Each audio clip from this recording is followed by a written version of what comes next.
good composition and good value control and um, interesting brushwork and paintings that really kind of just like move you. And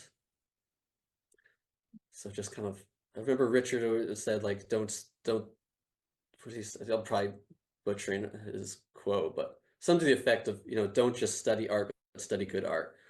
Um, and that's kind of always stuck with me to make sure that I'm looking and studying great artists. So I don't know. Yeah, no, I It's love that. yeah. It's so fascinating how um once you start to try to describe a picture, right? Because a picture's uh, worth 1,000 words. It yeah. almost feels like this ephemeral sort of difficult attempt to try to make sense of why an image is the way it is, and why it speaks to you, right? So I love hearing, Mhm.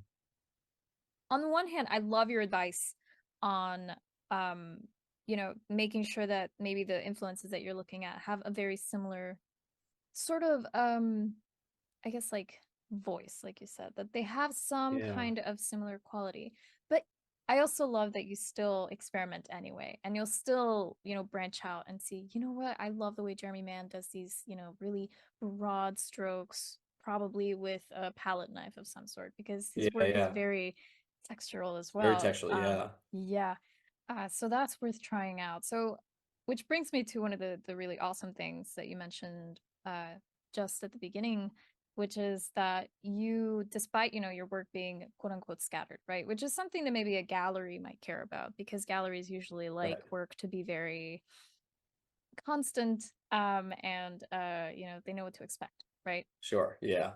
But there's value in allowing yourself to paint for the joy of it, like how Richard did, right? He's like, oh, I like that, I'm gonna paint it, I don't care. Right. And I'm gonna do the best. And I feel like I definitely see you following that in your work. Hmm. Because when I Thank looked you. at all your portfolio, I could see your voice very Hmm. distinctly throughout. And it's very wonderful, because there isn't a single, subject that I would say like, oh, well, I don't really see, like Kyle's voice in this. And Yeah. it's, no, I Well, see it. thank It's you. very distinct. You're welcome. Yeah. Appreciate that. Yeah, I think it's that's such a hard balance too, or for me it has been, and I think will continue to be hard probably the rest of my life. But is like that, like you said, like practicing or just trying new things, and yet still making sure that you're staying kind of on track in some sense, and not getting too broken up. But you're not gonna grow or learn if you haven't tried something new in a sense. Picked up a different palette knife or a squeegee or roller or something and mess up a painting. And then, do that enough times and you'll start maybe figuring out something that you can apply to your work. So, um, Yes.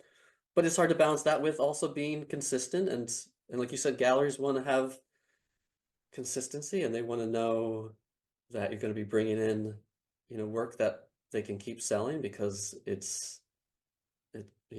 it's trending with their clients or whatever that is. And Mm, that's a challenge. it is. But I guess every career has its challenges, so it's Yeah, just one of them. Yeah. it is. Yeah. Yeah.